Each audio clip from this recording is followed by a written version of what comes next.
Crocsar blood dripped from human knuckles. Humans punched the ferocious six-legged carnivores into submission with fists alone, refusing to back down, matching the animals' savagery. Andrew Adams, the human zoologist, arrived at the Gamelon homeworld Gamulus Prime to combat the Crocsar crisis. An earthquake damaged the barriers of a Crocsar preserve, allowing a pack of 12 beasts to escape. The 5-meter-tall, 6-ton creatures attacked settlements with razor-sharp claws and powerful jaws, killing over 200 Gamelons. Minister Varys declared the urgency. Crocsar numbers would explode if unchecked, overwhelming the planet. Andrew pored over the Crocsar dossier, searching for weaknesses to exploit. A detail about the beast's attraction to a specific mineral sparked an idea. He called a meeting of Gamelon scientists to hear his daring plan. Failure meant certain death for thousands more. But if anyone could stop the Crocsar, it was a human, the only species insane enough to try. Andrew slammed his fist on the conference table, the impact silencing the muttering Gamelon scientists. "I'm telling you, we don't need to kill the Crocsar. We can capture them alive using the mineral they're attracted to. Your technology can easily build traps strong enough to hold them." Minister Varys narrowed his eyes. "The risk is too high, human. The Crocsar have already killed hundreds. Trying to trap them will only lead to more deaths." "And how many will die if their population grows unchecked?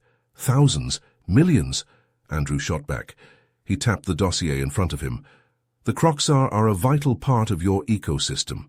Wiping them out could have catastrophic consequences, and think of the scientific potential. Studying them could lead to breakthroughs in biology, ecology, who knows what else." The scientists looked to each other uncertainly. Andrew pressed on. "I've read about your force field technology, your tractor beams, your stasis fields. Are you telling me you can't build a cage that can hold a Crocsar?" We could, theoretically," one scientist admitted. "Then let's do it," Andrew urged. "Give me 30 days to capture the Crocsar alive. If I fail, then you can resort to extermination. But let me try, please." Minister Varys sighed deeply.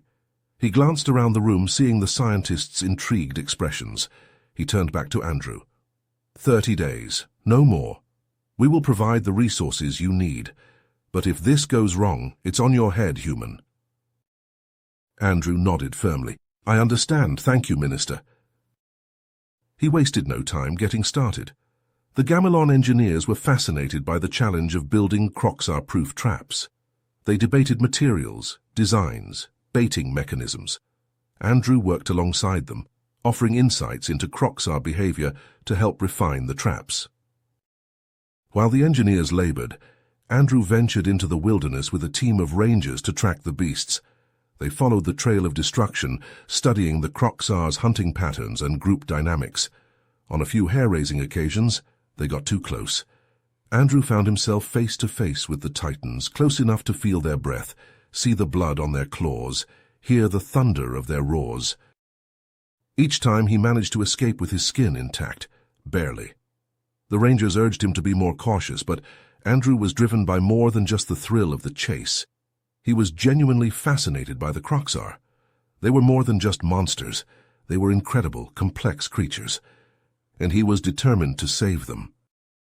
As the days ticked by and the traps took shape, Andrew's resolve only grew. This plan would work, it had to. For the sake of the Crocsar and for the future of Gamulus Prime, failure was not an option. With the traps set and baited, Andrew and the Gamelon Rangers began the delicate process of luring the Crocsar.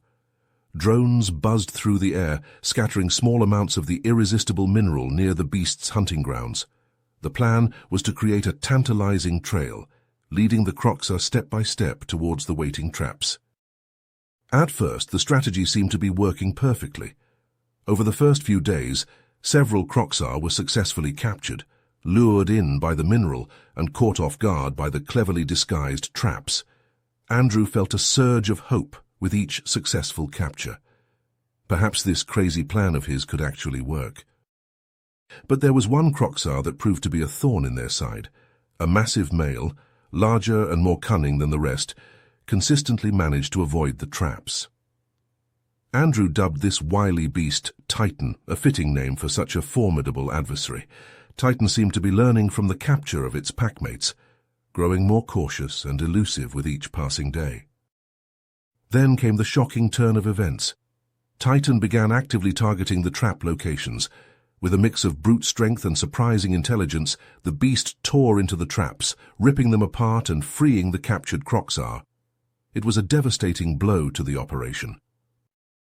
Tensions were running high as the Gamilon Council grew increasingly impatient with the setbacks.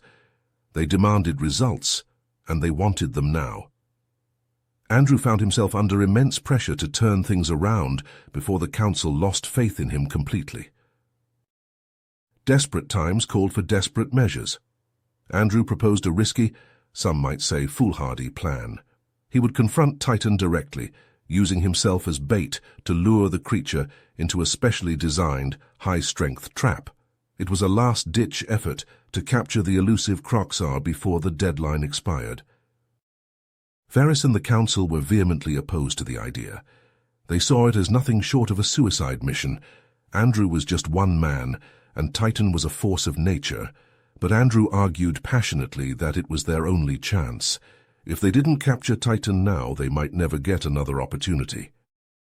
In the end, Varys reluctantly agreed to support Andrew's plan. However, he insisted on accompanying the human on this dangerous mission. If Andrew was going to risk his life, then Varys would be right there beside him. Together, the unlikely duo ventured deep into the wilderness, armed with nothing but their wits and a prototype portable trap. As they neared Titan's last known location, an unsettling stillness hung in the air. Then they stumbled upon a grim sight. The remains of a Gamilon settlement lay before them, dozens of bodies strewn about in a grisly tableau. Among the carnage, a small movement caught their eye. A lone survivor, a young Gamilon child, huddled in the ruins. Andrew and Varys approached the child cautiously. The poor thing was clearly traumatized, barely responsive to their presence. But through halting, broken sentences, the child managed to convey a chilling message. Titan had attacked the settlement, and the beast was still nearby. A cold dread settled in Andrew's gut, mixed with a burning determination. This had to end now. With renewed urgency, he and Varys set about preparing their trap. This was it, the final confrontation. One way or another, the fate of Gamilus Prime would be decided here, in this moment, against the apex predator known as Titan. Night fell over the ruined Gamilon settlement. Andrew and Varys took turns keeping watch, their senses on high alert for any sign of Titan. The young Gamilon child slept fitfully nearby, whimpering softly in the throes of nightmares. During his watch, Andrew scanned the surrounding vegetation, his eyes straining against the darkness. A rustle in the underbrush caught his attention. He squinted, trying to make out the source of the disturbance. Suddenly, a massive shape burst from the foliage, charging directly towards their makeshift camp. "Titan!" Andrew shouted, leaping to his feet. He fumbled with the portable trap, his fingers racing to activate it. The device hummed to life just as Titan closed in, but the Croxar's immense strength allowed it to break free from the energy field with a triumphant roar. Varys jolted awake, reaching for his weapon, but Andrew knew they stood no chance against Titan in a direct confrontation. In a split-second decision, he grabbed a rock and hurled it at the beast, drawing its attention away from Varys and the child. "Hey, ugly, over here!" Andrew taunted, waving his arms. Titan's head swiveled towards him, its eyes glinting with primal fury. The Croxar lunged, and Andrew barely managed to dodge its snapping jaws. He sprinted into the ruins, weaving between the crumbling structures, in a desperate attempt to stay ahead of the rampaging predator. Varys watched in horror as Andrew played a deadly game of cat and mouse with Titan.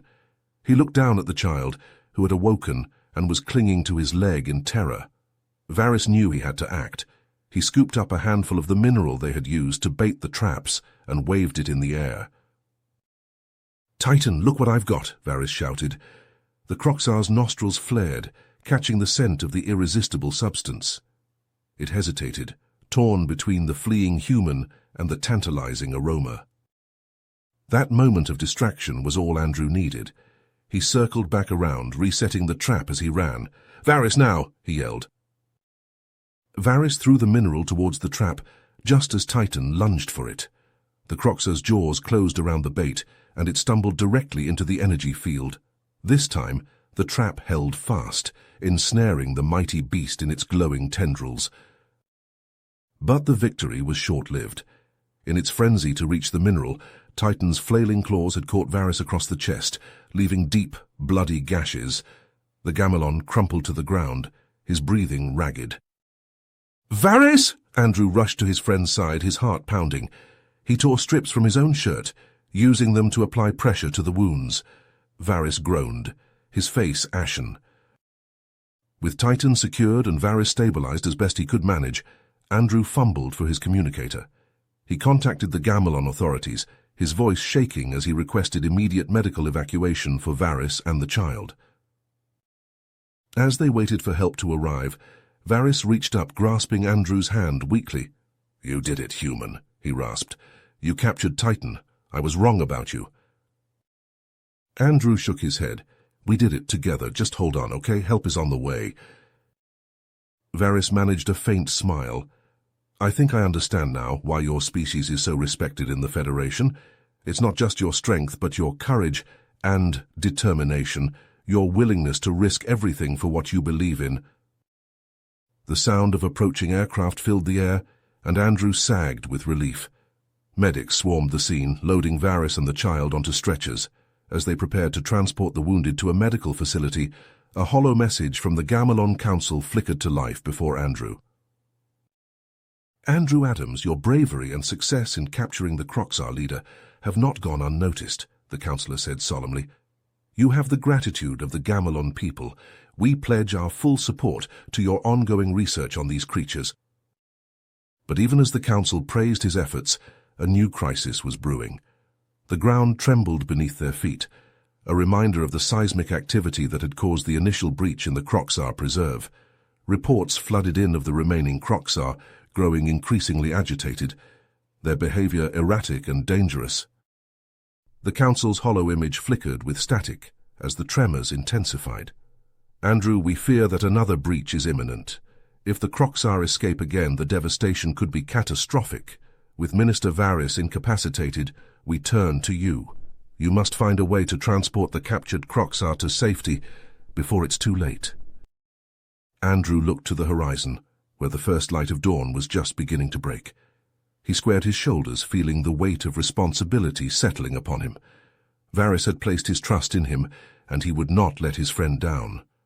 One way or another, he would see this mission through to the end. Andrew hunched over the makeshift workbench, his hands a blur as he tinkered with the devices strewn before him. Sweat ran down his brow, stinging his eyes, but he paid it no mind. The clock was ticking. Every second brought them closer to disaster. "What are you building?" Zaxxus, one of the Gamelon Rangers, peered over Andrew's shoulder. "No solution," Andrew muttered, not looking up from his work. "We need to get the Croxar out of the damaged preserve before the next quake hits, and I think I know how." He held up a small metallic sphere, a triumphant grin spreading across his face. "This is a concentrated version of the mineral attractant. If we create a trail of these leading to the new preserve, the Croxar should follow it." Zaxxus frowned. "But how will we get them to start following the trail in the first place?" "That's where our friends in the cages come in." Andrew jerked his thumb towards the captured Croxar, including Titan, who paced restlessly in their reinforced enclosures. "I'm going to train them to follow the scent." The Gamelon Council, desperate for any solution, readily agreed to Andrew's plan. They provided him with all the resources he needed, more of the mineral attractant, transport vehicles, and a team of rangers to assist him. Training the Croxar was no easy feat. Even in captivity, they were aggressive and unpredictable. Andrew spent long, grueling hours working with them, using a system of rewards and deterrents to condition them to follow the scent of the attractant. It was during one of these training sessions that disaster struck. A powerful tremor shook the ground, causing the Crocsar to roar in panic.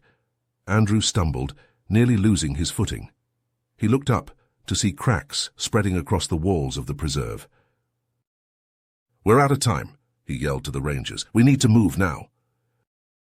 They hastily loaded the trained Crocsar into transport vehicles and raced to the edge of the preserve. Andrew rode in the lead vehicle, clutching a sack filled with the mineral spheres. As soon as they reached the boundary, Andrew leaped out and began laying the trail, tossing the spheres at regular intervals.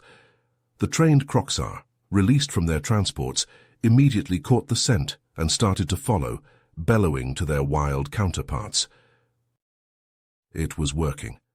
The wild Crocsar, drawn by the calls of their trained kin and the irresistible scent of the mineral, began to fall into line behind them. A river of scaly bodies, thundering footsteps, and the mineral scent snaked its way across the Gamelon landscape. But the ground had not ceased its trembling. If anything, the quakes were growing more violent. Fissures opened up in the earth, forcing Andrew and the rangers to navigate around them. They were nearing the new preserve when it happened. With a deafening crack, the ground split asunder, creating a chasm too wide for the Crocsar to cross. The creatures milled about in confusion, their momentum lost. Andrew stared at the chasm, his mind racing. They had come too far to fail now, and then, in a moment of crystalline clarity, he knew what he had to do. "I'm going to lead them across," he announced, his voice steady despite the fear clawing at his heart. The rangers erupted into protests, but Andrew silenced them with a raised hand. "It's the only way. If I don't do this, all our work will have been for nothing." With that, he stepped to the edge of the chasm. The Crocsar watched him, their predatory eyes glinting. Andrew took a deep breath and began to inch his way across, using his body as a bridge. The first Crocsar, led by Titan, started to follow. The ground shook beneath Andrew's feet, but he kept going, focusing on each step, each breath. He was almost there, the far side of the chasm just a few meters away, when the ledge he was standing on began to crumble. Andrew's heart seized. He looked back at the Crocsar, at Titan, and made his decision. With a mighty shove, he propelled the last of the creatures to safety, just as the ground gave way beneath him. Andrew fell, the ranger's screams echoing in his ears. But even as he plummeted into the darkness, he felt a sense of peace. He had done it. The Crocsar was safe. His mission was complete. You have reached the end of the story. If you enjoyed this story and want to support us, please leave a like and subscribe to our channel, and for every comment that says 88, I will heart every single one of them. Thank you for your time.